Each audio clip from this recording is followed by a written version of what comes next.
And we are live. Welcome to another episode of the Inner Circle Podcast, man. It feels good to be back. We've been gone for so long. I don't even know uh, what has been going on lately in gaming. I haven't even been playing any games at all over the last couple of weeks. You know, it's been pretty hectic for me, life-wise, over the last couple of weeks. Lots of obstacles and distractions and things that I've had to deal with that sort of put the show in the back burner for a bit. But I guess I kind of needed to break. You know, we've been going for a while now, and I sort of needed some time off to sort of refresh. But I did not get a chance to play anything new. Did you play anything new recently, Sam? I played a few things. I have played a few things. Yeah, I've been playing mainly Red Dead Redemption, actually, the original. Since Red Dead 2 is right around the corner, I figure, you know what, brush up on it, be able to see, this is different, they didn't change that, that kind of thing. And I'll tell you what, dude, with that 4K update, it holds up well. It holds up really well. I mean, the texture effects, the lighting is gorgeous. That when you ride into Mexico for the first time and the guitar starts plugging, it's incredible. It's still breathtaking. It holds up really, really nicely. And so it's like, okay, this is what Rockstar did, just updated to 4K several years ago. I can't wait to see what this new one is going to be like. I really can't.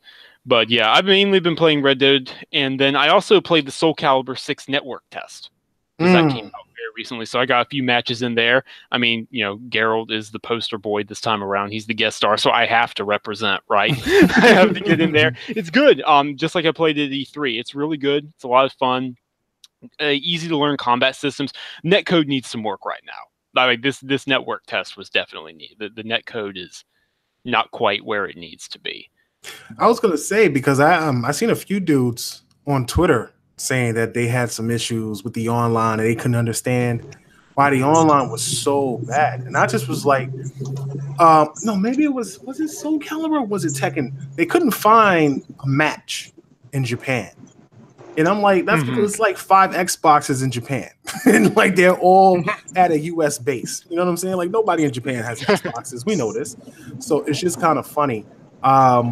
When I think about it, but at the end of the day, it's good that these guys are doing network tests, and you'll be able to at least fix the bugs or get some of the bugs taken care of before launch. I think one of the biggest problems I find with fighting games is that they don't do enough network tests. And the biggest problem is like you get the game at launch and you're hyped. Like that's how it was with Dragon Ball Fighters. And I was hyped for Dragon Ball Fighters, and then the game launched. No, the demo came out, and I was playing it, and you couldn't get a match. You just kept doing practice matches over and over and over and over, and couldn't play anybody. And that deterred me so much that I just canceled it. Luckily, Microsoft was kind enough to give me a refund, and I wound up picking up Monster Hunter instead, which I don't regret. That was a phenomenal game. So it just was pretty crazy that whole situation had happened at the time, but that's good that Soul Calibur is getting his network together, and hopefully the feedback will help improve the game before launch. Sure hope so. So what you been playing? I said Beyond. You said Beyond? Beyond what? I said I would be on. Well, but I'm asking, what have you been playing lately?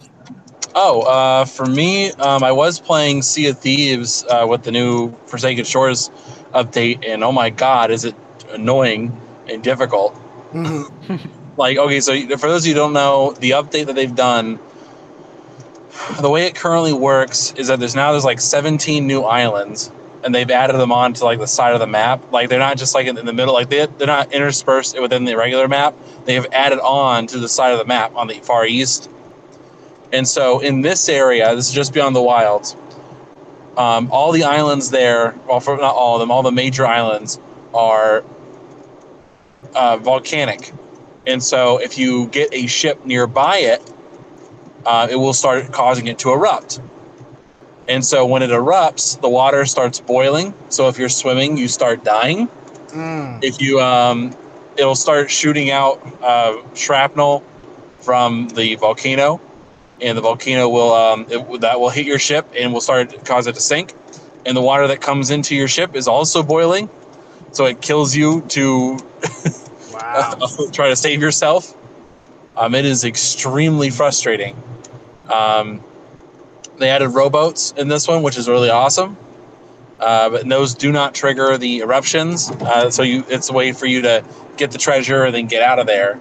But you have to park your ship way out, like outside of its range, and the range is pretty ridiculous.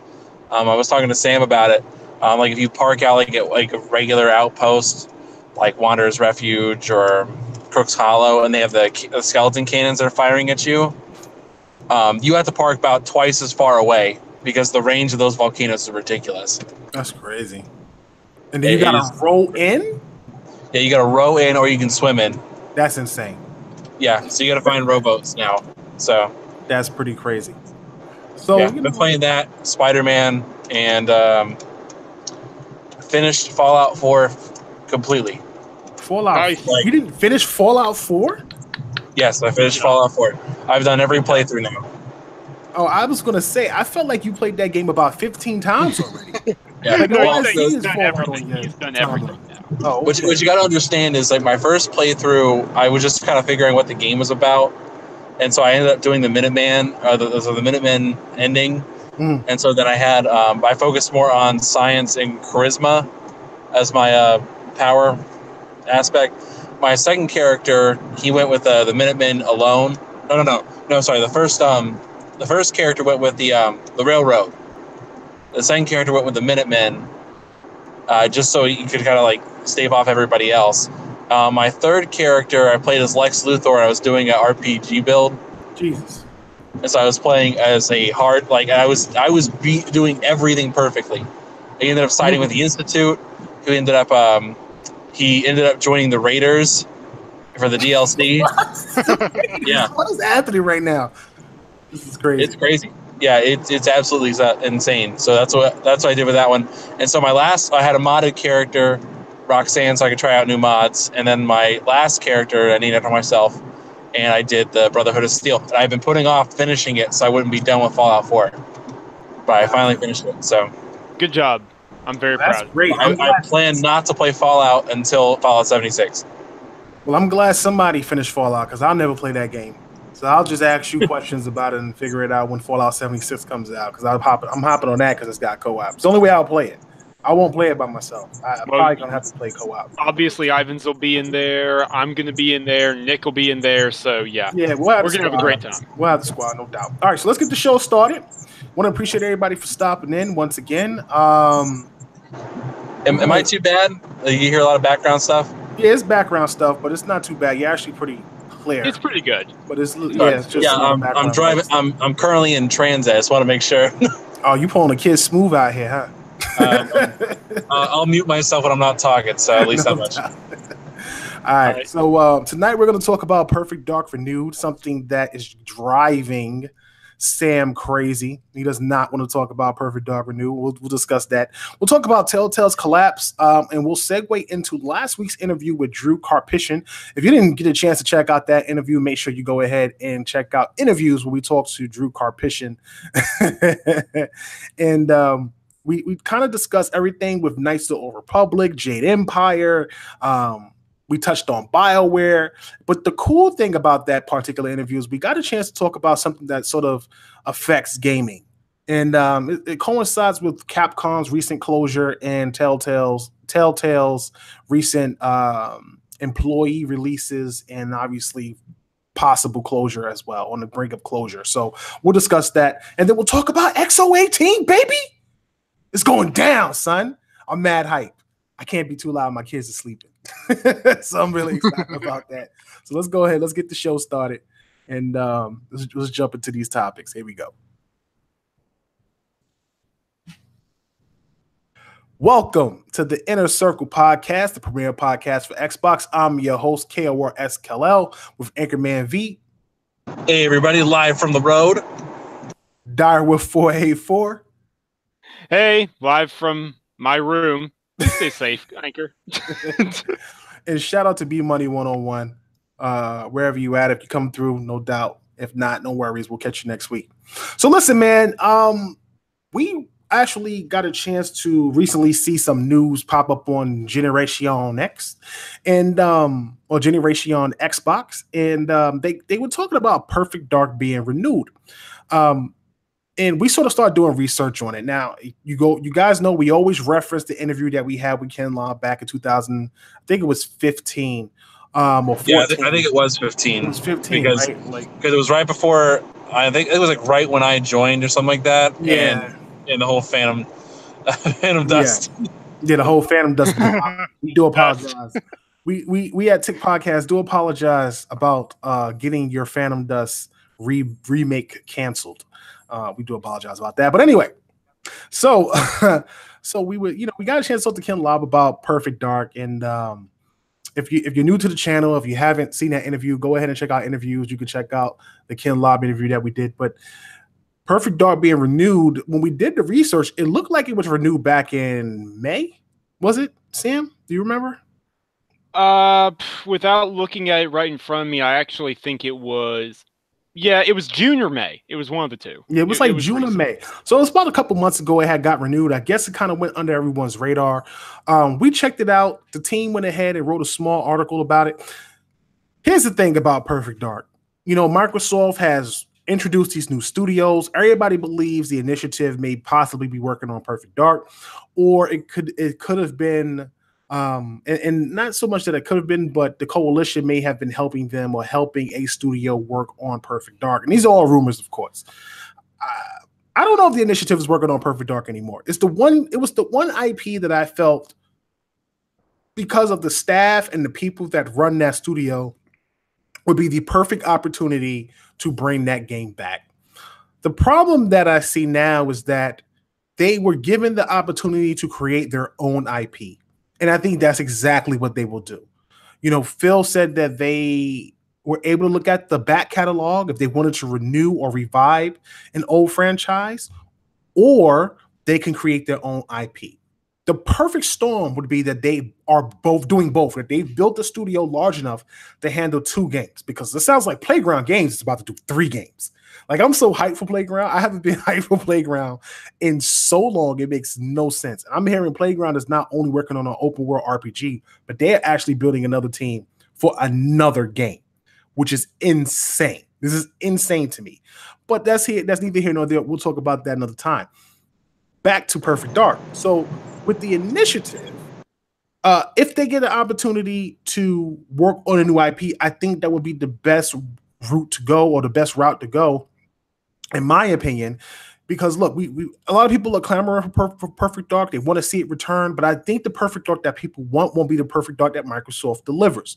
When we spoke with Ken Lobb, we already suggested that they shouldn't go first person. A lot of fans don't like that. At least some of the Tick fans that listen to the show don't agree with the way we look at it. And how we look at it is like, you already have your flagship first-person shooter with Halo. And there's so many first-person shooters out there. The last thing you need is another sci-fi first-person shooter. You sort of have your sci-fi-ish, monster-ish, third-person action cover game with Gears of War. And Perfect Dark is the one game that could be like your Tomb Raider. There isn't enough third-person action adventure games or third-person stealth action games. Metal Gear is kind of retired. I don't know what was the abomination they put out recently. And actually, Metal Gear Survive actually wasn't that bad. It's an abomination. No. It's an abomination. Metal Gear Survive itself is actually a good zombie horde game. It's just not. They just put Metal Gear on it. Like, if they took the name off, I don't think they would have a problem with it. Abomination. That's all I'm gonna say. I'm not trying to hear you. Man, you were complaining anyway. You're afraid of horror games. Well, no. First of all, I actually played the demo. Zombies aren't really scary to me. They're zombies. Though Resident Evil is a problem. Resident Evil is a problem because they have jump scares and like that's insane. They got other creatures, but like what is it called? Dead Rising. I could play Dead Rising all day because it's funny. Build a motorcycle with flames on it and giant steamroller and just kill everything on sight. That's awesome to me. But Metal Gear Survive is an abomination. We will not talk about that game. The disrespect to Kojima shall not be televised. With that being said, you got Uncharted, that's kind of exclusive. There really isn't any good third-person action sort of adventure, climb, platforming type games other than Tomb Raider. And Tomb Raider is not exclusive. So Perfect Dark felt like the game that should be what Microsoft creates. But I really just feel like maybe they shouldn't go with Perfect Dark. If they did renew it, if they did renew all the things that are coincide with it, other than it just being renewed because it's a IP that they own and they have to renew it. But if they did renew it because they're getting ready to ramp up and start putting production into the game, you know, I'm sure some fans would be excited, but I actually would want it to be a new IP. Yeah, I'm kind of it. But go ahead. No, please. All right. I was going to say that for me, I think the time for a revival of old IP has come and went with this generation. Where if there was a time for them to revive old IPs, now was the time. But like we're kind of at the end of this generation. We're on the precipice of the next generation. I would much rather them focus on making new AAA IPs for the next generation than just throw out stuff or like waste time on just like a rehash. Like I don't want another situation like Crackdown. Right. They've been teasing this for 3 to 4 years now. Right. But we still don't have the game. And like I don't want them to be like half-hearted working on something when they have something else that they're more interested in. And I would much rather them focus on making a new IP and developing something that we could see as being a powerful force going forward. Like, for example, and I've been thinking about this a lot lately, that remember the Knights of the Aegis rumor we talked about earlier this year? Yeah, that was Capcom Vancouver's new IP. I wish that was real. I wish that was real. That's because why I was like, mad when it got shut down. I was like, just imagine a 1970s New York City like cop detective thriller like L.A. Noire, but with clearly a supernatural tint on it. But instead of like swords and stuff, it's guns in the 1970s. So I would imagine something kind of like Mafia 3 in New York in the 70s with monsters. Which is an incredible cool idea. That would be awesome. Yes, and it's like the Order 1886 and is a spiritual successor. Yeah, so it would be. It absolutely would be. Okay, so I'm of two minds because I think there are certain IPs that still make sense to revive. Like, okay, the fact that Playground Games is working on Fable is the worst kept secret in Microsoft Studios right now. Okay, which is why I've said that they need to reveal it. We know it. I know it. Everyone knows it. But that aside, I kind of get where Ivan is coming from. That one exception put aside, and they are reviving Battletoads as well. Right. Battletoads is coming next year, so we gotta be fair and consider that as well. Right. But those two things put to the side, I think the initiative would be better suited working on a new IP. I'm going to agree on that. With that kind of fresh talent, it doesn't mean they can't pull from examples from older games, but yeah, assembling this kind of workforce, assembling the high-quality devs that they got Daryl Gallagher in charge, a new IP makes sense. I'm not going to be surprised if a Perfect Dark game does exist in some capacity and does come down the line, but I'm no longer where I was a few months ago where I was like, yeah, the initiative's definitely working on Perfect Dark. I definitely have moved beyond that to well, maybe.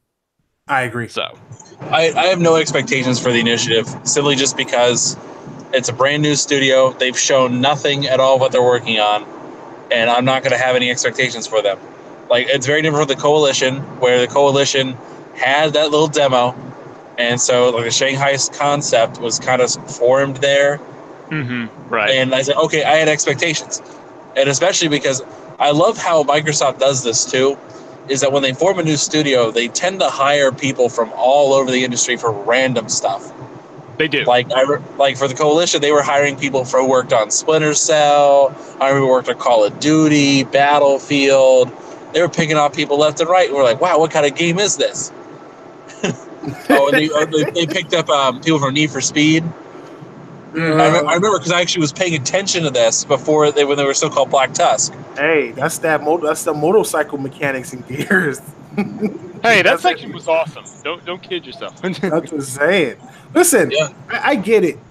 I'm not trying to knock what the initiative is trying to do or what Microsoft is trying to do.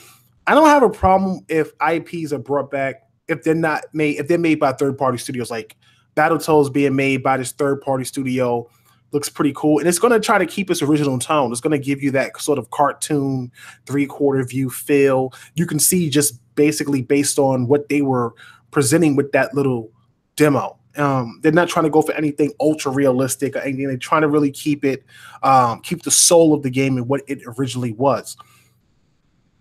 Perfect Dark. The reason why I'm falling back off of Perfect Dark is because prior to that, we had so many clues and so many rumors that led toward that game. But as we get closer and closer to, or we get more and more information about the studios and what they possibly could be doing and the direction that they could be going, it just seems less likely that Perfect Dark would be something that the initiative is working on. Now, again, like I said, the perfect storm would be if they had a large enough team where they could work on both Perfect Dark and a new IP. The same thing that that is a very real possibility, right? Especially if they're turning the initiative, which I guarantee you they will, into a 343 size studio where they've got like 500 people and they're still hiring. That's what Playground's turning into. Right, and that's what Playground's turning into. That's what the Coalition is, over 300 as of this year. That their studios are on fire hiring right now. Ninja Theory has grown to like 140. It's crazy. But yeah, like in that capacity, I wouldn't be surprised if there's a situation where the Coalition sort of got the ball rolling and they're like, yeah, a side team has finished a Perfect Dark game, here you go. But I no longer 100% expect that. Agree. In terms of setting expectations. I agree. The good thing is Microsoft renewed the trademark. They continue to own it, and the possibility of the game ever coming out again is still there. Whether the fan base is still there or the fan base will hang around, I don't know. I just hope that they go with a ultra realistic vibe with the game. I just feel like it's one of the few games that, I don't want the rare flair. I don't want the rare flair for Perfect Dark. No disrespect to Rare and the original Perfect Dark. I had a cool idea for a Perfect Dark game, like as a complete one-off game. This is a person, I've only dabbled in Perfect Dark before, but it was always kind of had that like that sci-fi flavor to it. Mm-hmm. Mm-hmm. And I don't see it being that big of a jump to go into like more of a cyberpunk aesthetic as well. Of course. Oh, absolutely. But I was thinking, what if they kind of made it so, and other games have done this before, but they've more questioned the concept of humanity, where you have Joanna being cybernetically enhanced. And so you actually, like, you will upgrade parts of her. Like, let's say you want it so she can, instead of mantling, she could just jump over cover or something like that. And you replace her legs, or you replace her feet or something like that. And by the end of the game, if you keep upgrading this person, they don't even look human anymore. That's kind of like Cyberpunk, though. I heard it's Cyberpunk. But you play it entirely in first person. I mean, what's the difference, though? Is it Cyberpunk? Hold on. Let them keep going. Hold on. Let them. Well, you play the game entirely in first person. Like at the beginning of the game, you see your character, and like, oh yeah, she's totally human, whatever. And you can choose to upgrade your character or not upgrade your character. And by the end of the game, however upgraded you are affects your outcome. This would be a good one-off title. Like say, hey, we brought back Perfect Dark for one game. We're done. Don't bother us again. And like by the end of the game, like because you don't see your character ever again after that one scene. You don't see them ever again. No reflection, no anything else like that. You just see that one moment. And by the end of the game, if you keep upgrading your character, you look like a complete robot. Joanna's gonna be looking like RoboCop. Like no, think about like if you made like a narrative like, oh, she's saving her significant other or whatever, and by the end of the game you go and say, hey, I saved you, and she doesn't recognize you at all, or he doesn't recognize you. Basically, Joanna would be like Ghost in the Shell. I mean, I'm not saying no. It's a cool idea. I'm thinking more in terms of one-off titles. Yeah, because I don't think they want to keep this back as a series. This would not work as a series. This would not work in like terms of trying to turn her into a big icon. The issue is CD Projekt Red has already said that while they're not going into detail right now, the idea of transhumanism is a big part of Cyberpunk, and the more you replace your body parts and the more you upgrade your character, the more there is a chance of you going rampant. And they haven't really talked about how that's going to work, in terms of balance or things like that. So I'm just concerned that there would be a little too much overlap there. I think they need to take the cyberpunk aesthetic, but take it in more of a Blade Runner direction, or more of a. Oh no, I'm not even arguing have the aesthetic at all. I'm just talking about more in subject matter. Like okay. You don't I'm saying you don't beat the character, like you don't beat the theme over the head of people. Like you don't go around saying like, oh, are you even human anymore? But have it kind of be like a surprise kind of thing. Like at the end of the game, your person you save doesn't recognize you. Okay. And maybe kind of hint at it, because the thing is about it is like it would be this would be the game that would come out first for the studio, for the initiative. This would be their first game, and that would be a good way of turning people's heads around. Good way of turning people off. Wait a minute. You're gonna have people hate the initiative before they even release a real game. Why would they hate that? That'd be people interesting. Would hate that. Nobody wants that. Nah, nobody wants that. No. Because you know what would happen? You know what would happen? Because people say, but if you want the real ending, you don't upgrade your character at all. Nah, because it's not a one-off. You can't make Perfect Dark, which is a major franchise for Xbox, a one-off game. You just make a new game if that's the case.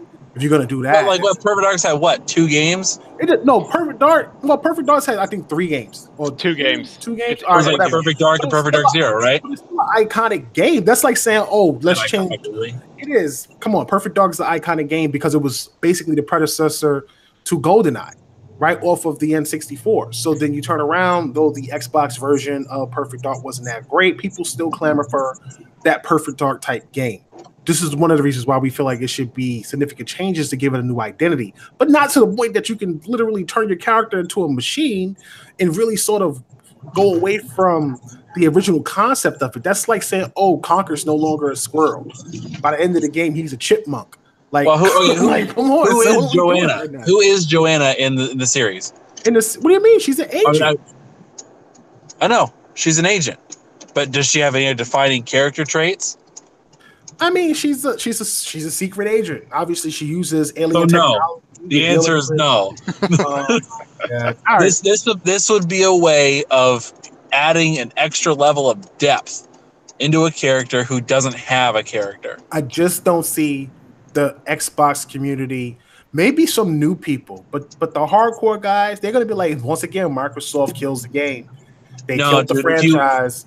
There wasn't really a franchise to even begin with. Let's be honest here. Like, the thing about the Xbox community in general is we tend to have this thing where we hype up franchises that really aren't that popular.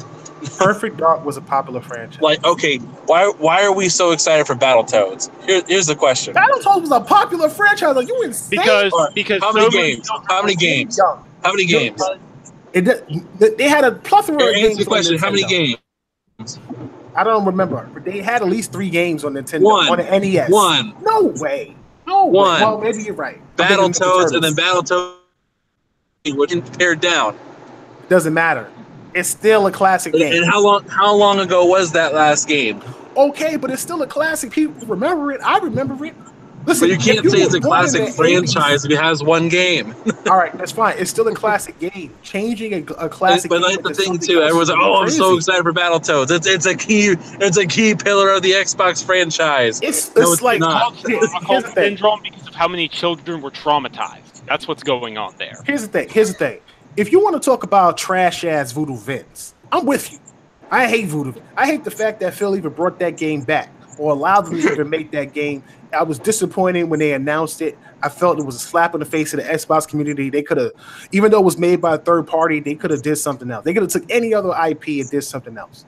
You know what I'm saying? Same thing with Perfect Dark's remaster. What a waste of finances. Like, seriously, who's playing that game right now? Nobody. And I get it. These are the love ideas of Phil Spencer. You mean Phantom Dust? Yeah, what did I say? I was like, Perfect Dark. I meant to say, excuse me. I was like, wait, did I miss something? Phantom Dust and Voodoo Vince are like the love games of both Ken Lobb and Phil Spencer. Shout out to both of them. I love them. But at the end of the day, bro, nobody want them games. Nobody was looking forward to Voodoo Vince returning, and nobody really had a hard interest in Phantom Dust other than the original remake that Tick Podcast killed. And we do apologize about that. So at the end of the day, it just comes down to you gotta be able to have a level of respect for both the culture and the game.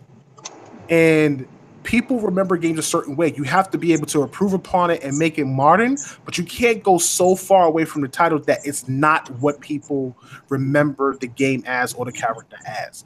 And I think that's where you start to lose interest. You might be able to get new people with it, but then it's not. The soul of the game is no longer there. So that's why I'm like, there's only so far you can go. Like, if you change Perfect Dark from first person to third person, but you still keep it cyberpunk-ish, you want to add some little mechanics here and there. You know, you still have the whole, you know, alien, you know, Men in Black type theme going.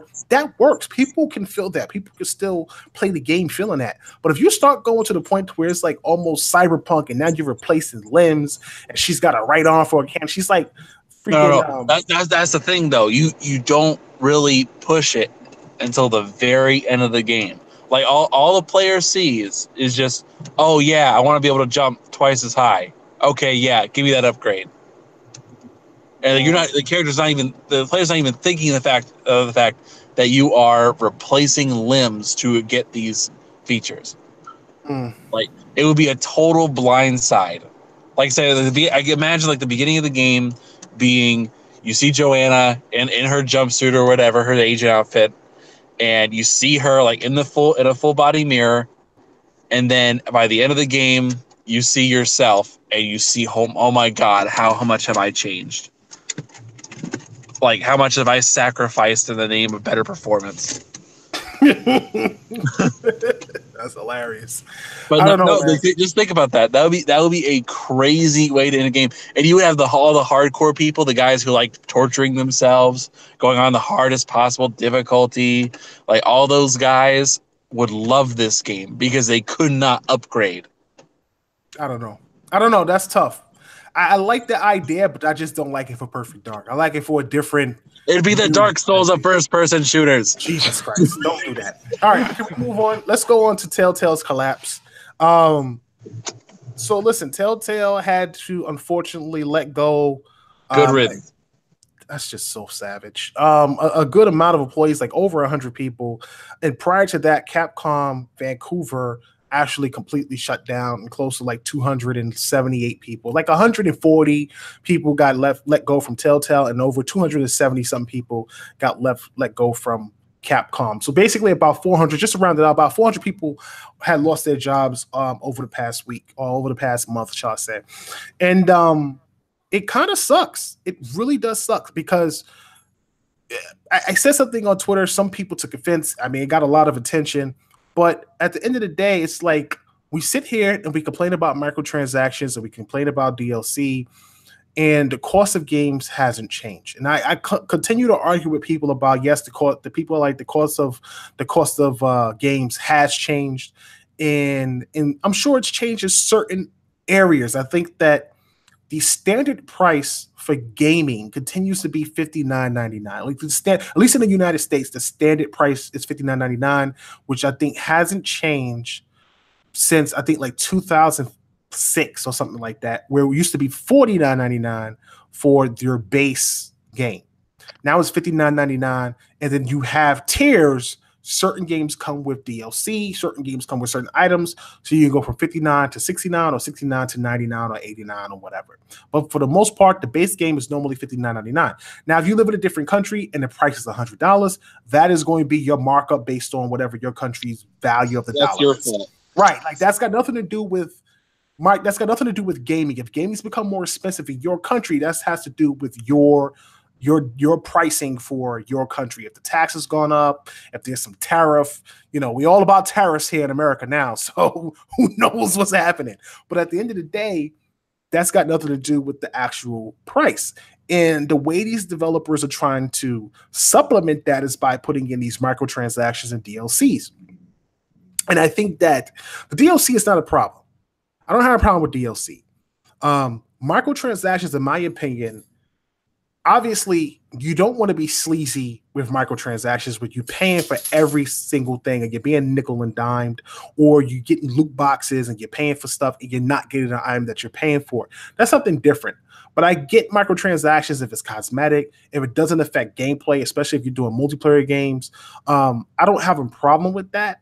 And it's by choice. If you choose to invest in those things, that is your personal option. I don't understand why people get so frustrated and so upset that a game has microtransactions in it. I just don't get it. And this is what's helping support some of these games. This is what's helping support like a game like Fortnite or a game like Overwatch. Like these microtransactions and these DLCs are really supporting the game. And that's really awesome. And I think that people complain too much about little things. And then you get these studios that close down because people think 3 million sales is enough to cover a project that probably costs 50 to 75 or 100 million to make. And we literally had an interview with Drew Karpyshyn about that. And me and Sam were talking about it recently, that I don't think people understand how much games cost nowadays to make, because it's like you're trying to continue to push the envelope both graphically or innovate in any way possible, and it just costs more and more to produce. I don't think that's the problem with Telltale, though. Telltale didn't really do DLC, and I guess you could consider every episode. Well, that's for me. I'm thinking more about Capcom and their situations with the Dead Rising franchises. Sure. About it, that's different. But Telltale lost this stuff because Telltale. The issue with Telltale was that not oversaturation. It's just this is a situation where Telltale cashed in rather than cashing out. Or sorry, cashed out rather than cashing in. Mm-hmm. The reason being, when they became popular in 2012 for Walking Dead Season 1, instead of them investing in themselves and trying to do something different at all, they just said, all right, make the same game over and over and over again, put a different franchise to it. That's oversaturation. They oversaturated the market with the same game. Not only that, they didn't listen to the games that fans really wanted to have. Right. Like for example, the games everyone was asking for was finish Walking Dead and do Wolf Among Us Season 2. Right. That's what people want. And I said, nah, here's Tales from the Borderlands, here's Minecraft, here's Game of Thrones, here's Back to the Future. like just here's Batman. People would have taken a sequel to Tales from the Borderlands, though. Yeah, Guardians of the Galaxy. No one asked for that. It's just like, come on, guys. Like, everyone asked you for one thing. And you know how I knew they were in trouble? When they announced last year they're going to work on Wolf Among Us Season 2 and Walking Dead Final Season. Yeah. Because Telltale is basically like Gearbox. All right, let's talk about Gearbox for a second. Gearbox being, okay, Borderlands 1 comes out, popular. Borderlands 2 comes out, popular. People say, I want Borderlands 3. Gearbox says, no. Gearbox says, we're going to make what we want to make. They make what they want to make. It bombs. Right. And so they say, we're going to do something else. We're going to be a publisher now. So they start publishing other games. Those bomb too. And so now, the one thing everybody wants, Borderlands 3, is, oh yeah, we're working on it, but it's too little too late. No one cares anymore. I don't know, man. I think if Borderlands 3 comes out, people will care. I would care. No. Only the irrelevant people will care. I don't know, man. Listen, I think maybe Telltale was looking at it from perspective that maybe they were getting offers from people to make stories. I mean, how are you buying all these licenses? Back to the Future, Borderlands franchise. Like, how are you getting all these licenses? How are you paying for it? The voice talent. It had to cost so much money to make these games. And then you're releasing them episodically. That's why I was like, Microsoft should have picked them up. A lot of people didn't like that idea, saying that it was a waste of money. But I'm looking at not Telltale. I'm just saying some of the people that got let go. Oh, sure. They will not Telltale themselves. But I'm just saying some of the developers that got let go, they should have picked them up. Sure. And they will be picking up Compulsion, Ninja Theory, 343. They specifically reached out and said, hey, we'll work with you for relocation. We're expanding. We're hiring. Right. So they'll pick some of them up. So that's good. But, my thing is that Microsoft needs to continue with this whole Game Pass subscription thing is if you're able to produce something that people can look forward to monthly, that would be huge. As much as we don't want episodic content, like someone said that they didn't get Hitman until they were able to get all of the Hitman games all at one time, and then they picked it up. And they feel like that's the reason why Hitman failed, because if one piece of episodic content doesn't turn out good, then you lose interest and you don't care about the next piece or whatever. But I'm looking at it from the perspective of, imagine all of these Telltale games coming out on Game Pass. You're already paying $10 a month. $10 a month is giving you over 200 or close to 200 games at this point. Plus, you're getting the exclusives.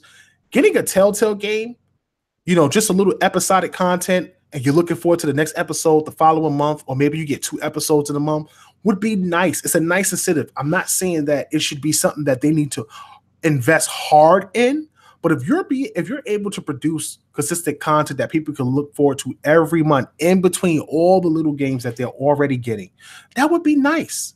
It's another nice incentive that you have with the launch of Forza Horizon 4. Like, could you imagine, let's say, for example, if The Walking Dead final season came out this month along with Forza Horizon 4? But that was exclusive to Xbox.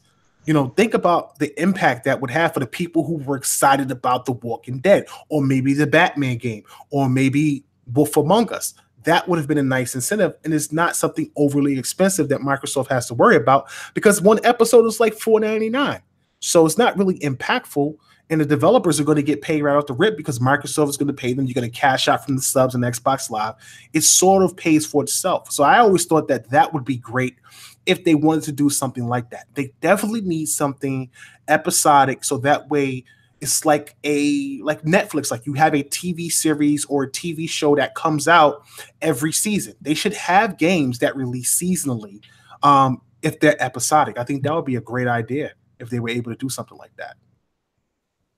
Yeah, and Phil talked about that to an extent, and Matt Booty's talked about how they're looking at developers, 50 to 100 staff strong in terms of getting games out in 2 to 3 years, so you can have that kind of content rolling out on the platform. Mm-hmm.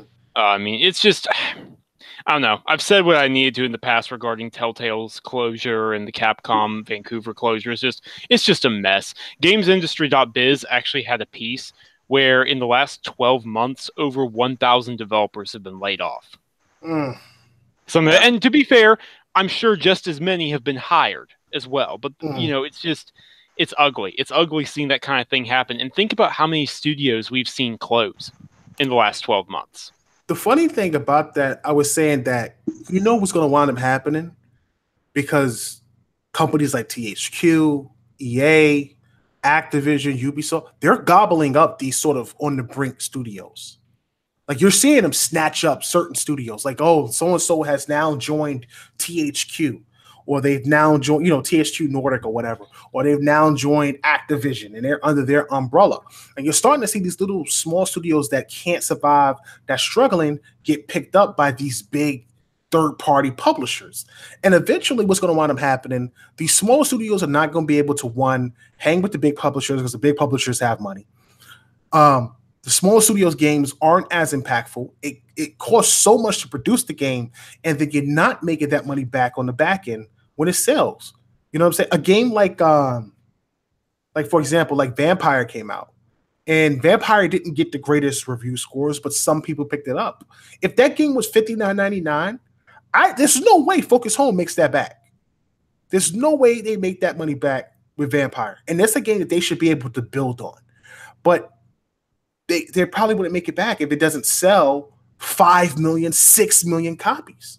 And that's the level of sort of like sales that you have to hit now. Because I don't think people understand, like, we were talking to Drew about it, and we were like, games cost 75, 100 million. One of the coolest things that he said was, it's so hard to make RPGs now that have branching stories and like branching things, because the production costs for a particular scene, it's so expensive.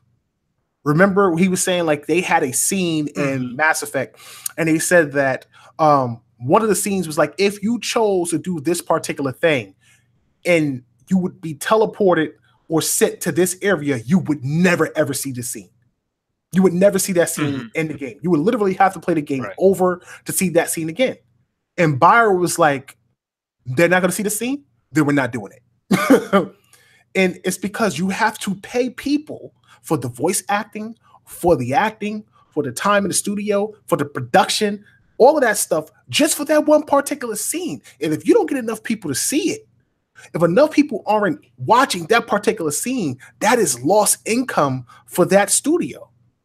So it's like people aren't comprehending. Like, it's great. We play games. We love to play games, but gaming has changed. It's such a big business. It's so much bigger than actually movies at this point.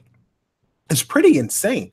And, you know, I think eventually what's going to wind up happening is you're just going to have a bunch of big publishers. And that's it. And it's like the industry is going to shrink. That's how I feel. I feel like the industry is just going to shrink. And you'll have your indies with their one-off games, and some people might blow up over time. But long-term, I just don't know if some of the smaller mid-tier third-party studios will be able to survive with these major publishers, let alone the three major platform holders, pumping out millions and millions of dollars into their games and the quality of production. It's going to be so hard to compete. We're definitely seeing consolidation. We're seeing a lot of consolidation. We're seeing publishers snatch up smaller ones. That's why I'm so thankful for the existence of Focus Home and THQ Nordic, because they're sort of the last holdovers of that mid-ground, if that makes any sense. Yeah, I look at it from the perspective of this is a cycle. This happens all the time. We see periods of expansion and contraction. Right now we're in a period of contraction. Everyone's consolidating all these studios and all the talent into smaller groups.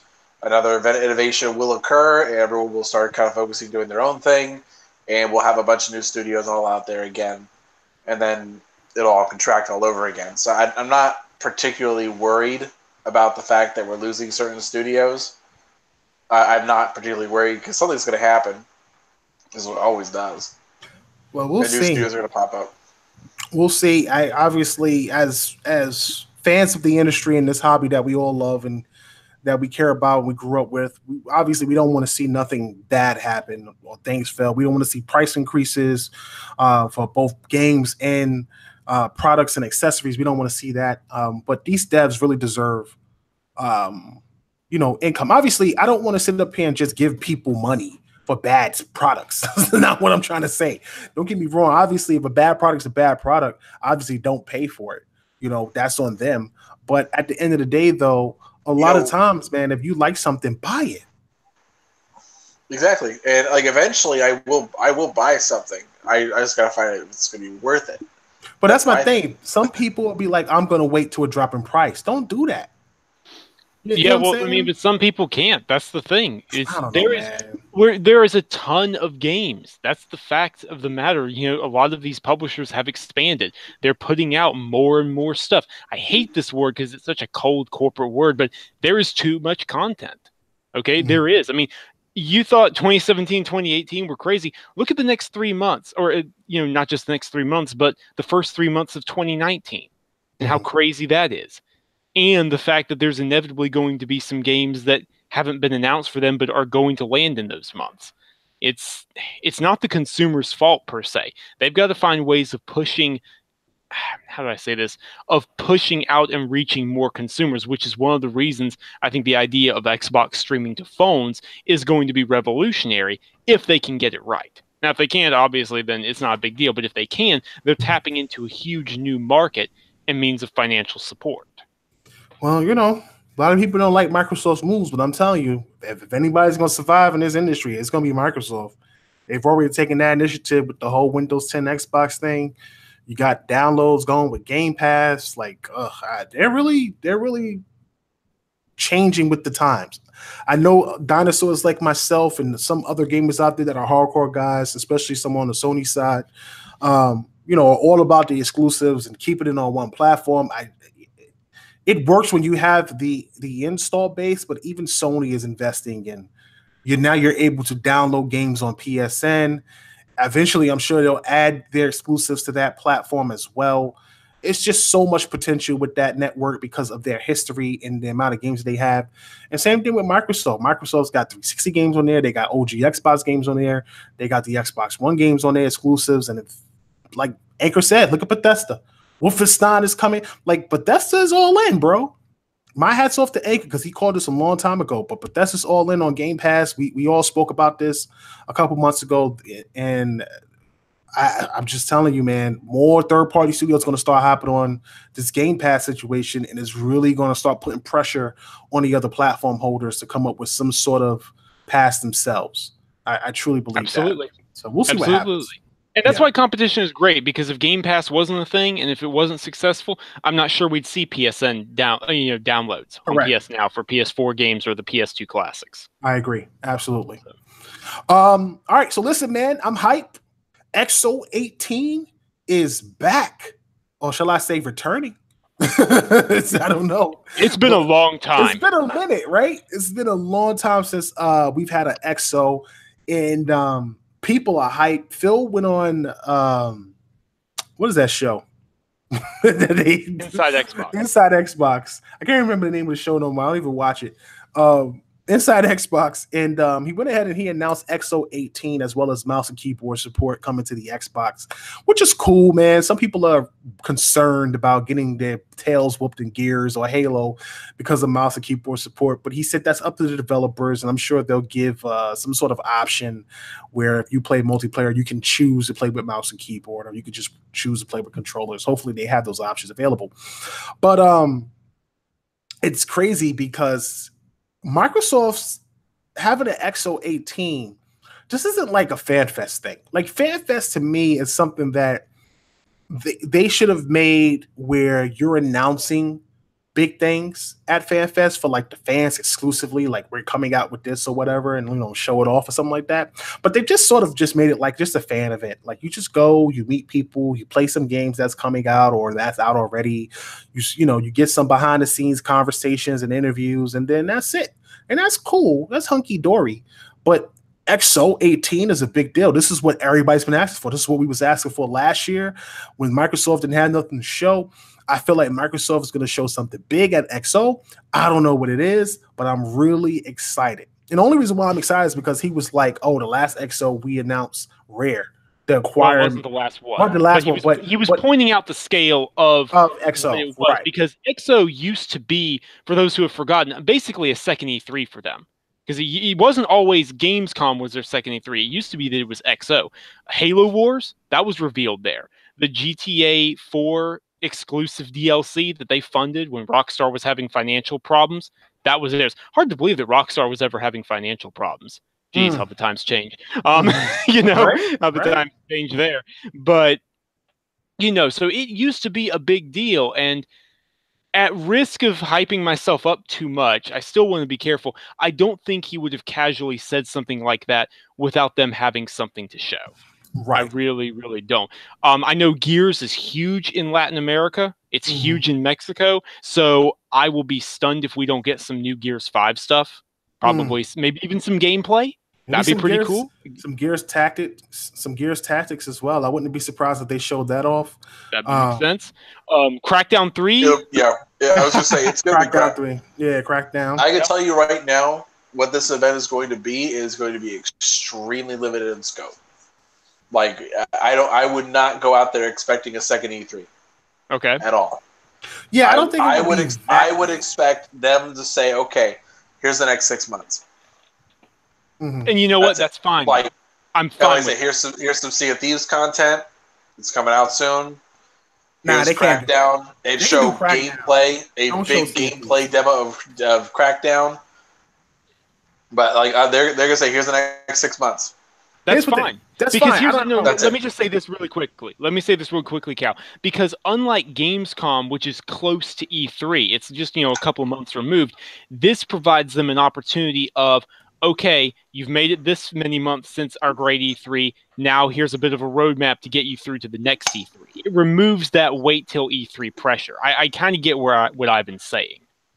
Yeah, absolutely. We said this a long time ago. We were like, I remember when they canceled Scalebound. I was distraught.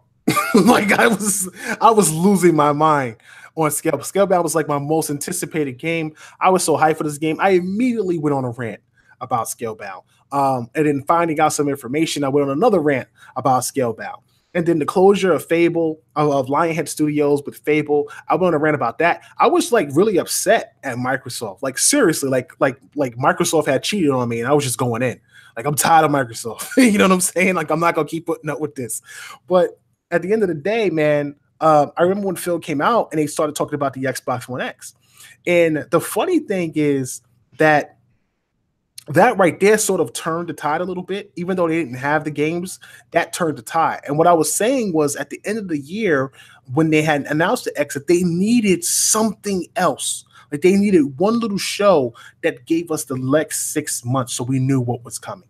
And I think XO does that. If XO is able to do that and they can make one announcement like we picked up this studio, like let's say we bought MDHR Studio, which is the creators of Cuphead, that would be huge. Or if they said we picked up Moon Studios, that would be huge. Not saying that they would, but just saying if they said that, that would be huge because you know that those two games are locked up exclusively and you won't see those games. Well, they're actually owned IPs, but you won't lose that studio and have them making multiplats like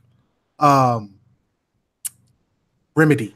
You know, even though they don't own Remedy, that is a studio that they've worked with closely for a long time.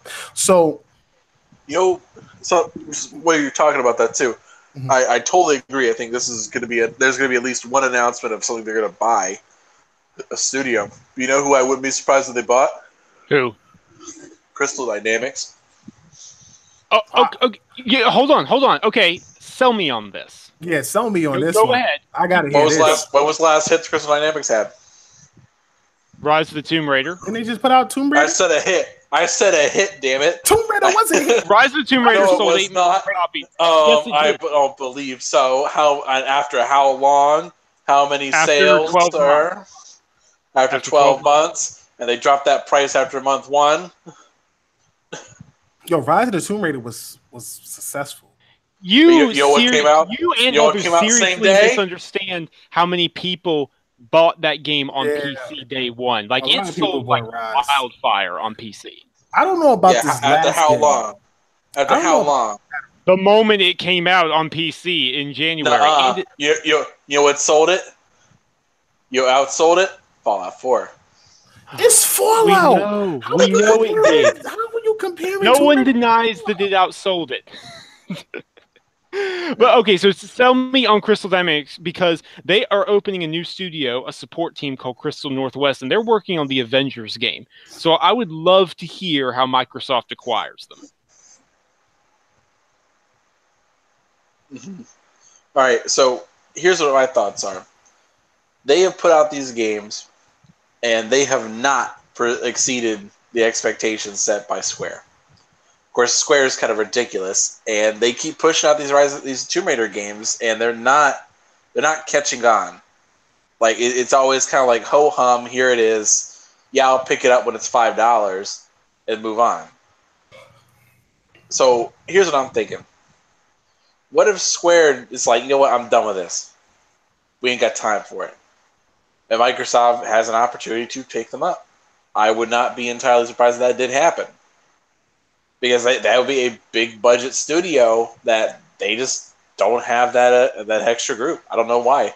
Yeah, I'm just getting this feeling right now. What are they making? They can't then turn around and make a Tomb Raider clone. Square would own the IP. No, it's just Square would own the IP and they give it to somebody else. But at the same time, Crystal Dynamics, I mean, they got talent clearly. Except the thing is, Square's CEO literally gave an interview end of last year. I believe it was November 27th. I know because I wrote about it at the time, saying our expectations for the first game were absurd. I had to correct a lot of internal numbers. It absolutely blew up our expectations. While Rise had its issues, it still did very well. And he compared it to Deus Ex, talking about how Deus Ex completely flopped on the other hand. I love Deus Ex, by the way. I thought that. Yeah, it's a great franchise, but it didn't sell well. That had some issues there. So, I mean, I'll tell you what. Look, here's the thing. If it happens, I promise you, I know you will never shut up about it, and you deserve it, because that would be left field. I don't see it happening. I don't. I don't know. I don't know about that as well.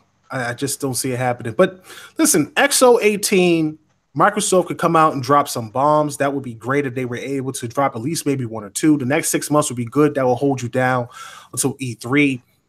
You know what we can get? We can get news on Below's release date. We've been waiting for that game for like 25 years. I swear, if I have to wait any more for Below to release, I'm going to be pissed off. Is Ashen even releasing this year? No, right? As of a week ago, Aurora 44, the devs, are insisting that it comes out this year. Well, we'll see about that. I don't know about that. We'll see about that. Maybe at XO, one of them gets a shadow drop, either Below or Ashen. They'll say, "Hey, it's coming early December." Bam, there you go. Right. Maybe, but definitely not both. Right. Definitely not. Maybe we get a studio announcement, and maybe they actually talk about an Elite controller too, something that we were expecting at Gamescom that we never got. I don't think so. I think that's. I agree with B. I don't understand that. Why would you want an Elite controller too? Some people want this late in the gen. Yeah, it's way too late in the generation, and also you already came up with the Elite controller. Having a redesigned one, saying, "Yeah, we know we designed it as being like the best, the supreme deal, but nah, not anymore. Give me 100, 150." Like it'd be one thing if it was like it would be one thing if it was like, okay, like the quiet redesign of the Xbox controller, the Xbox One controller. Exactly. Where like if that's fine, like sure, yeah. Like because what they did is if you have the original Xbox controller, I only mention this because I recently have to deal with the old Xbox controller.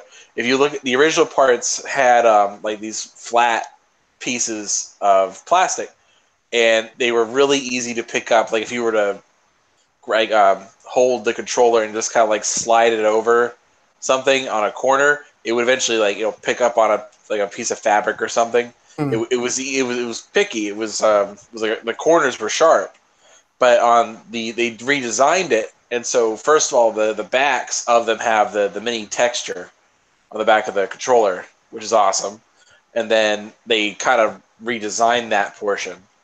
So now also like the original Xbox One controllers, on the top part where the Xbox button is, they were raised.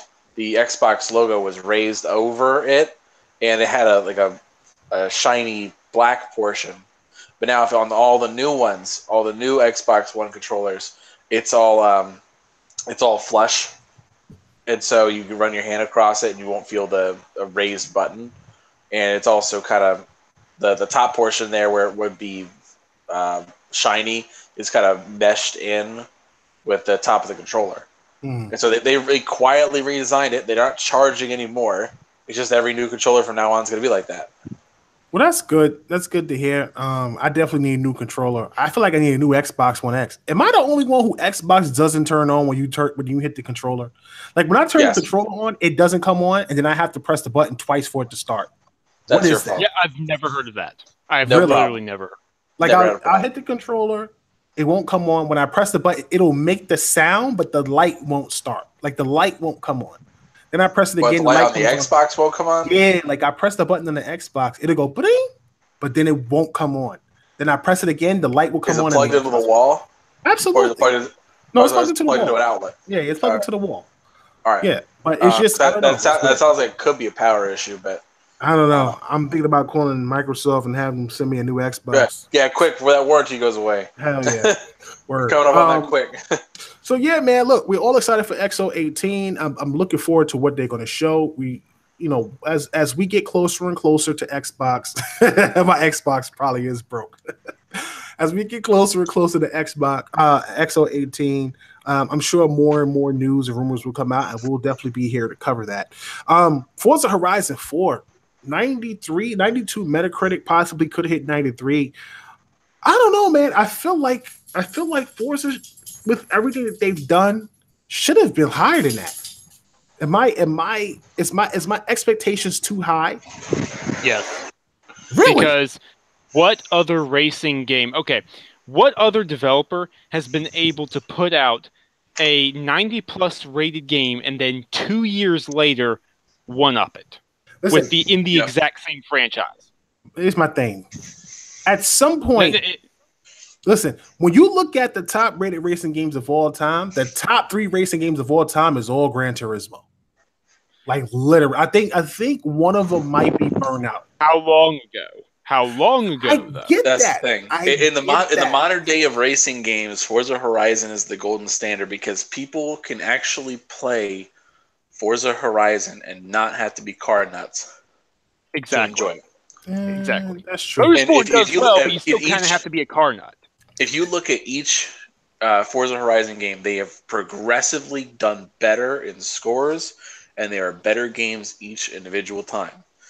And this has been and Playground's not taking like 4 years in between to make the game. But They that's do the it thing. every other year. That's why people feel like it's like the same game, even though it's not. They definitely put a lot of effort into this game, absolutely, without question. But people just feel like it's kind of like the same game a little bit, and maybe that's why it's getting that score because the game was already partially perfect. It's not much to change, other than the setting. Adding the seasons is huge. The online aspects and the features of the game, obviously, you can make changes and do those things and stuff like that. But significant changes, I don't really see. Let me not say that. I haven't played the game. I don't want to judge the game before I put my foot in my mouth. What I will say is that I feel like 1 point higher than the original Forza Horizon 3 is not good enough. I feel like that game should have been a 95 and it got underscored by some haters. You're legitimately insane. It did not get a score underneath an 8. You are certifiably legitimately insane. All the scores should Gran have been Turismo 9. Sport got a 75. Okay, that was Gran Turismo Sport, and Polyphony is taking its sweet time because Ken and all the rest of Polyphony can't figure out what they're actually doing with that franchise. Forza has taken over, but Forza Horizon has taken off like wildfire. Well, we already know that. The fact that a handful of reviewers are willing to say, yes, this should be a Game of the Year candidate for the racing genre is unheard of in this day and age. It should be. It should have been a Game of the Year the last time it came out. I said this. Okay, by the way, completely random non sequitur. I want to thank Mike P. the Truth for having that Forza Horizon 4 already downloaded on my Xbox.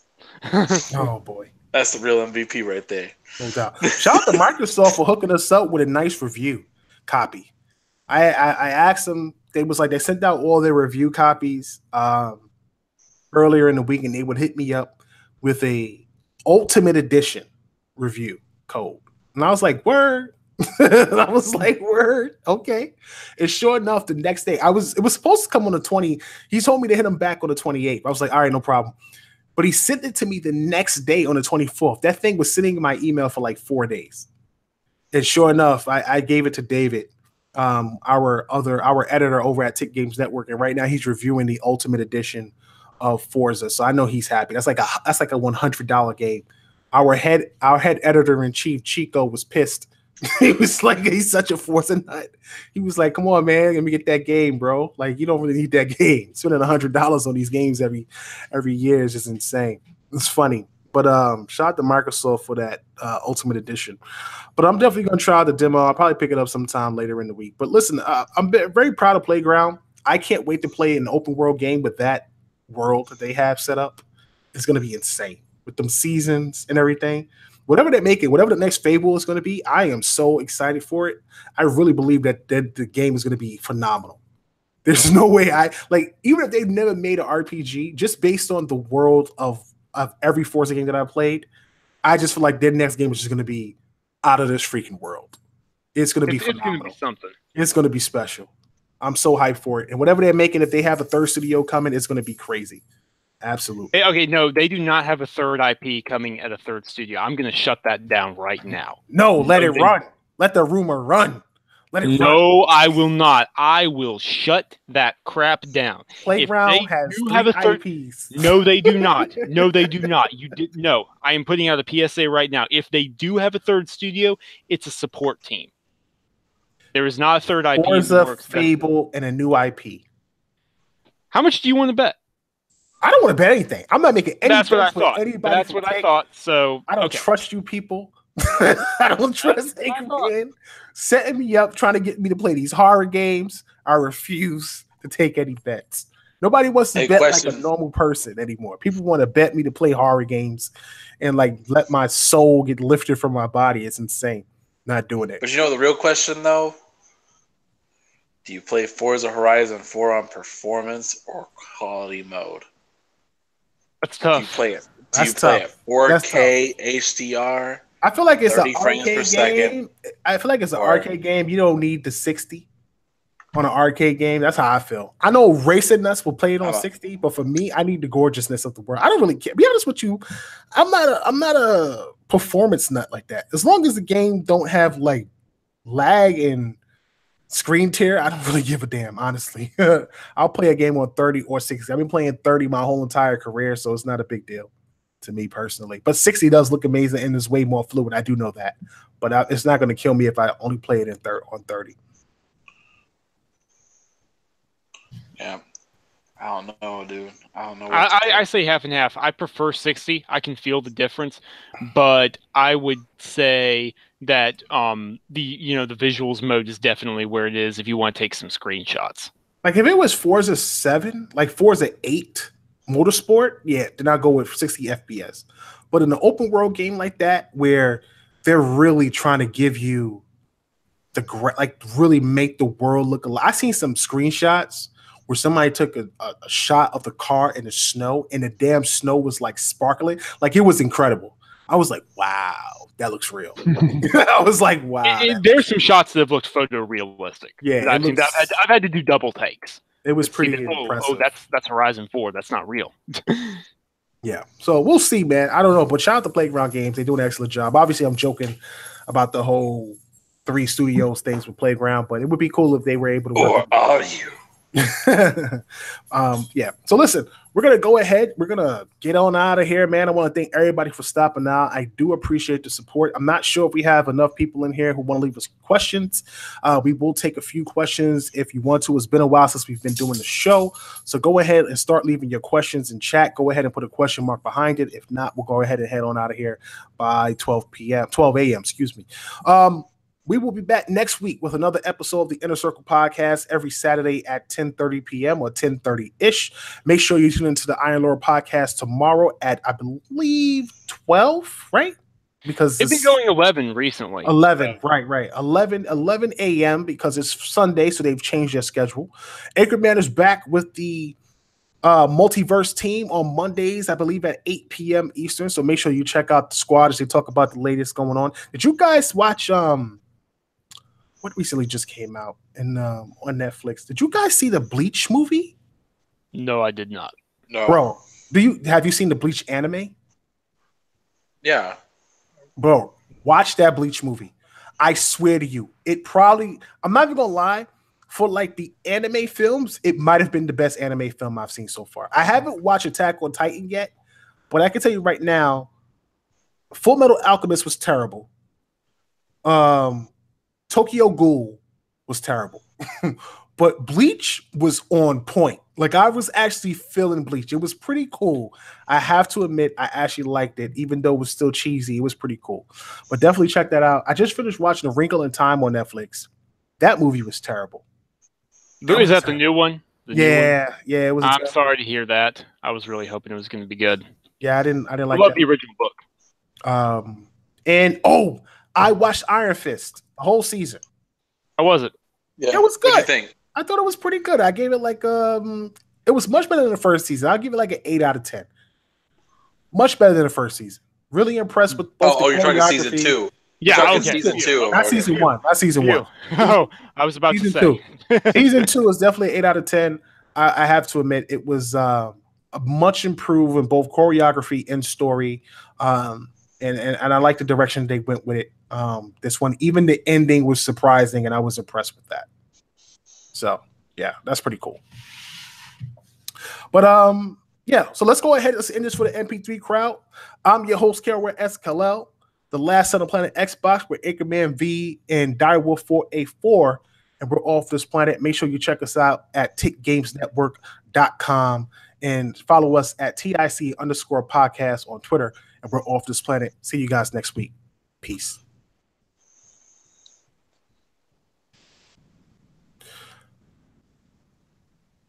All right. All right. So, man, listen, I want to thank everybody for stopping out. Smalls, Kenobi, Mr. Kima, Andrew Wilkins. Andrew Wilkins comes in and harasses all the Xbox fans, but you know what? I respect Andrew Wilkins. Even though he's a PlayStation fanboy, he comes in here, he trashes Xbox. The one thing that I can say about this guy is that he supports tech for whatever reason. I guess he respects us because we don't trash the PlayStation and we actually talk about gaming and an Xbox. So I tolerate it. It's cool. But he's funny. He gets the crowd. He gets the crowd rowdy. So I do appreciate that. Shout out to Christopher Hart, man. Thank you for stopping out. Group DX. Shout out to the DX Mansion and my brothers over there. Night Music. Thank you, brother, for stopping out. Cedric H. Thank you for stopping out as well. Jose Segura. Thank you for stopping out. Definitely appreciate everybody for stopping out and hanging out with us tonight. TF God, what up, bro? Came in a little bit late, but thanks for stopping out. All right, so let's go ahead and see if we can answer some of these questions. Yep, I got to split, guys. I'm falling asleep. All right, go ahead, Anchor. We'll holler at you later. I'll talk to you guys later. Have a good one. Let's see here. Andrew Wilkins asks, Microsoft's put more exclusives on PC than Xbox. Why be hyped for XO and be let down again? I don't know what you talk about, man. What did they put on PC? I think he's referring to the fact that Gears Tactics has not been officially confirmed for Xbox, which we have written about on the site is an issue. And it needs to be confirmed for Xbox. But we have covered that. It's a problem. It's one game, but it is a problem, and it needs to be taken care of. So does Age of Empires. I know I'm willing to give Age of Empires more slack due to how that really requires mouse and keyboard. So I think that kind of thing, Andrew, is going to be taken care of once mouse and keyboard finally becomes a thing on on Xbox later this year.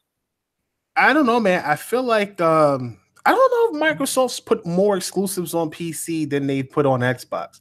I do understand the Gears Tactics. I do understand the recent announcement of what game did they just announce?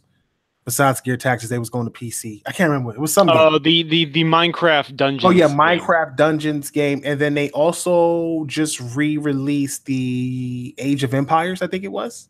The Age of Empires Definitive Edition. Yeah. Right. Age of Which Empires. is what I was saying. I'm willing to give them some slack there because I understand that can't be easy to put on console. And Phil even said in his speech on the upcoming XO and talking about mouse and keyboard that while they're not going to force anything, this does open the door for devs of PC games that require mouse and keyboard to come over to Xbox. So it's possible we could see things like that happen. We could see games maybe like Frostpunk. I reviewed that earlier this year. It's a great city builder. I love it. That kind of thing could come over to Xbox. And that's what I'm saying. Like my whole thing is I feel like Microsoft is the closest thing to getting more PC ports than any other platform. The fact that they're getting that that Namco MMO, what is it called? Blessed Unleashed first is huge in my opinion. I'm a big fan of MMOs. Them also getting Black Desert is huge in my opinion. They're getting that first as well. So I'm excited about that. The mouse and keyboard support is cool. I'm not a mouse and keyboard player, but there's going to be people out there who get that. And if a developer can make a game for both PC and say they make it for Xbox because of mouse and keyboard support exclusively, that's huge for them. That's huge for Xbox. It's a big deal. So maybe eventually down the road, they'll say, you know what, we've macroed the keys for controllers, and now people who have controllers can play these games as well. And that's cool. It's just, it opens up the door for more PC games to hit the platform.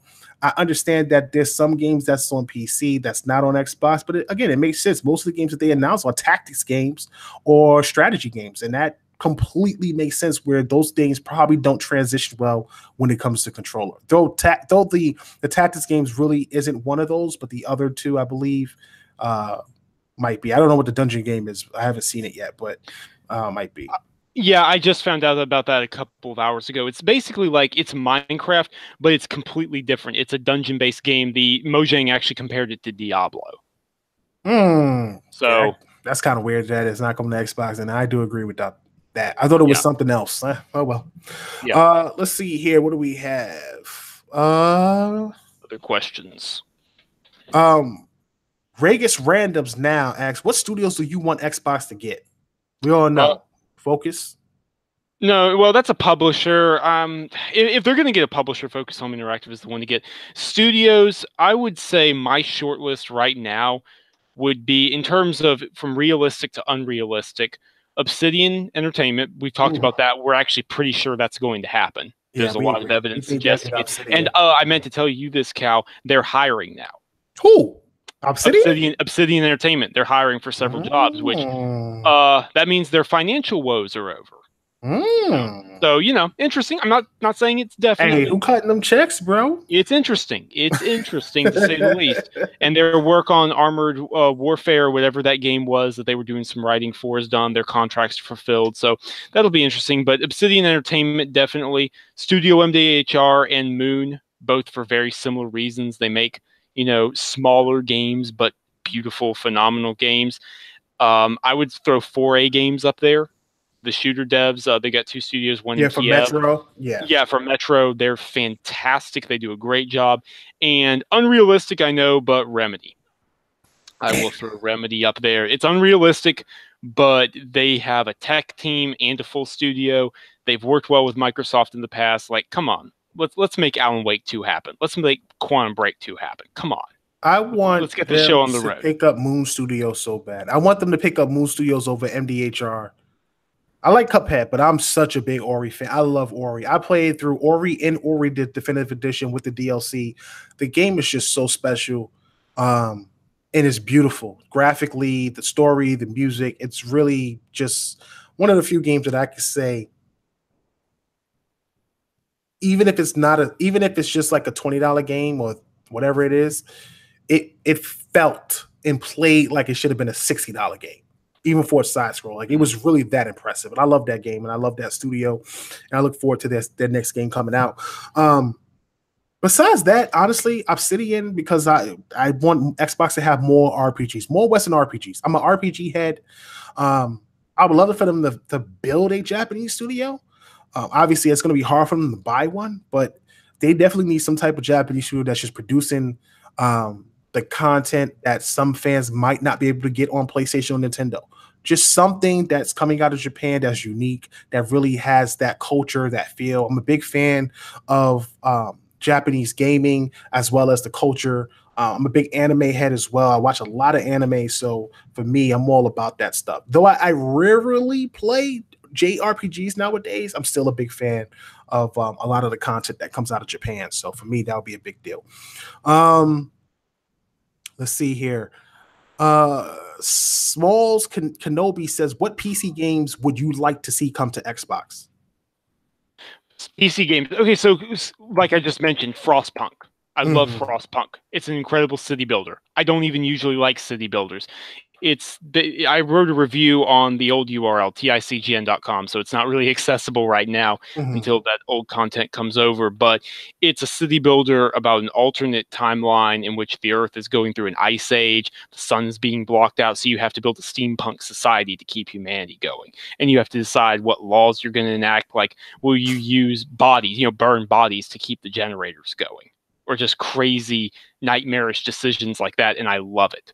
It's fantastic. It's from the same devs at 11-bit who did this War of Mine, if you ever played that. So that's a great game. Age of Empires, obviously, Gears Tactics, no excuse. There's no excuse anyways, but that definitely needs to come over. Total War, the Total War games. With mouse and keyboard being a thing on Xbox, that becomes possible for them to do. So that would be pretty cool. I don't play on PC, so I can't answer your question.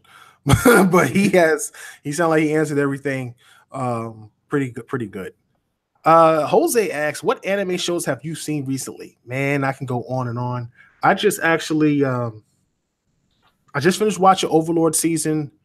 I think it was 3. Was it season 3 or season 2? Season 2, which I thought was great. I'm watching My Hero.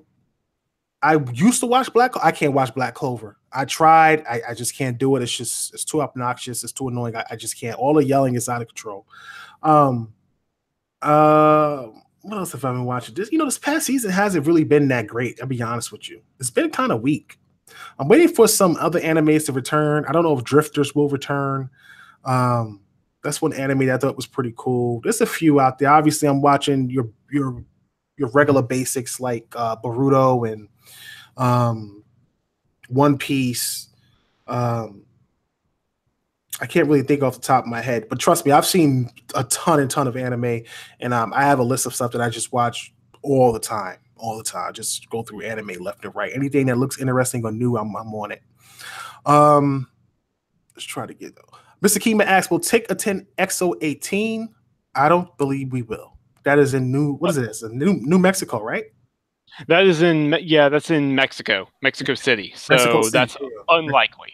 But Yes. we will be covering the event, and all news will be publicized. Yeah, So absolutely. we'll keep people informed. We'll have a whole section dedicated to XO18, and yeah, you'll be able to get the news on tickgamesnetwork.com. Let's see here. Should Microsoft get licensed content like say Transformers? If so, what do you think they should get? Licensed content is so tricky. That's kind of a trick question, if I'm being honest, because everything has to come together perfectly for something like that. You don't go after licensed content just because, hey, licensed content. In an ideal world, something that you would go after kind of licensed content, to give an example, would be if anyone could pitch a Star Wars game. And they could try to fund a Star Wars game. Get 343 to make Imperial Commando, the sequel that we never got for Republic Commando or something like that. But I don't know. As a general rule, I'm more for expanding your brand with new IP or your existing franchises instead of going after licensed games. I know it's on everyone's mind because of Marvel's Spider-Man, but seriously, that's lightning in a bottle. Everything has to come together perfectly for that kind of thing to work. For me, with the whole Spider-Man thing happening over at PlayStation, I would love for them to pick up either Spawn or Blade. I feel like those two games work on Xbox. One, because there's a lot of shooting involved. You got cover mechanics, but you could do so much with Spawn. Spawn has that cape that's alive. It cloaks him. It gives him armor. You can go hand to hand. You can rip body parts. You can go with the whole, take it to a whole level, like on a Gears type level where you're ripping people to shreds. He's got those chains. It would be so phenomenal if they were able to get Spawn as an exclusive game and get somebody to work on that. Blade as well. I would love to see a Blade game to be a vampire hunter. There's not enough vampire hunter games. Castlevania is a game that we've been wanting for a long time. I love the first one of the remake that had came out, and the second one didn't do as well, but we haven't gotten a new Castlevania in the new franchise on next gen. So for me, I would love to get back into some vampire hunting and going into castles and fighting, Dracula's monsters and stuff like that. So a Blade game in the Marvel Cinematic Universe would be cool. You could talk with Ghost Rider. You can introduce characters that sort of live in that world. Maybe you can even have a guest appearance by Spider-Man, which would be phenomenal if that was ever happen. But I think that'd be cool if they did that.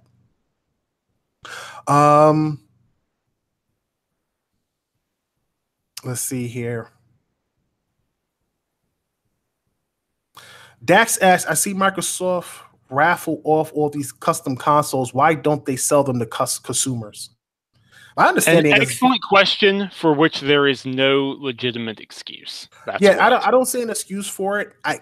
My understanding is the last time I spoke, I think it was with Aaron Greenberg, and I had asked him about it.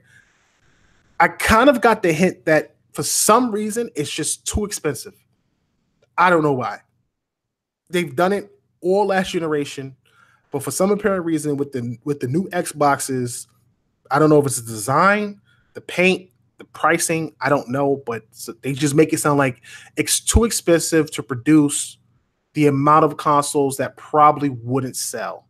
Like you would probably sell a few of them, but with so many people invested in PlayStation, it would probably be hard to sell those platforms, especially when Xbox has their games going to both across Xbox and PC, where they're more in tune with their subs and their active players more than they are with console sales, because a lot of their money now is coming from Xbox Live, Game Pass, and game sales and stuff like that. So I'm not sure, but that's kind of the gist of what I got the last time I had spoke with him one-on-one.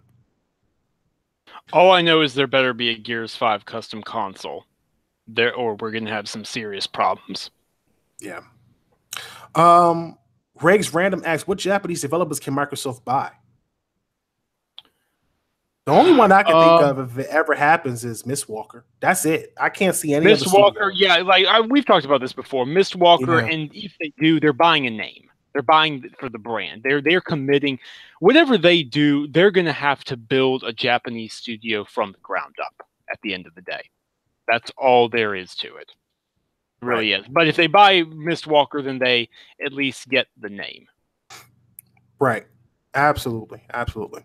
So listen, man, that's going to be it for tonight's show. I want to thank everybody for stopping out. I truly appreciate the people who came in at the last minute, Regs, Random, Now, and Dotch. I appreciate you guys for stopping out and hanging out with us tonight. Make sure you come back next week, man. We will be here every Saturday evening at 10:30. If you want to keep up with what we're doing, you can follow us on Facebook at TIC Games Network. Just look that up and you will see all our content. We have over 9,000 followers. You can get all our news on Facebook, or you can follow Tick Games Network on Twitter, or TIC_podcast on Twitter as well. TIC_podcast is a strictly Xbox feed, so you'll get Xbox news, comments from me on the latest things happening with Xbox, conversations with some of the Xbox executives every once in a blue moon, little things like that. And the Tick Games Network is for everybody. So if you like PlayStation, if you like Xbox, Nintendo, PC, go ahead and follow Tick Games Network over on Twitter, and you can get all that news regularly from the team over at tickgamesnetwork.com. So listen, man, that's going to be it for this week's show. I want to thank everybody for stopping out. Thank you for the support as always. We'll be back. Make sure you check us out on Podbean or Apple, iTunes, Google Play, or even Spotify. Just look up TIC Podcast, and the podcast will be on there along with our latest interview with Drew Karpyshyn. If you missed that interview, he is the writer of Knights of the Old Republic. He co-wrote and helped with Jade Empire, Anthem, Mass Effect 1 and 2. He talks about his time at BioWare as well as some things in the industry and how to get in the industry as a writer. We touched on a lot of things, man. So make sure you check that out on Tick Podcast, on iTunes, Google Play, Google Music, or YouTube as well as on this channel. And any podcast device that you have, you can find the podcast up there as well as our latest podcast. So that's going to be it. I'm your host, Kelroy S. Kellel, with Dartwell 484. Shout out to B Money 101 and Anchorman V, and we are off this planet. See you guys next week. Peace.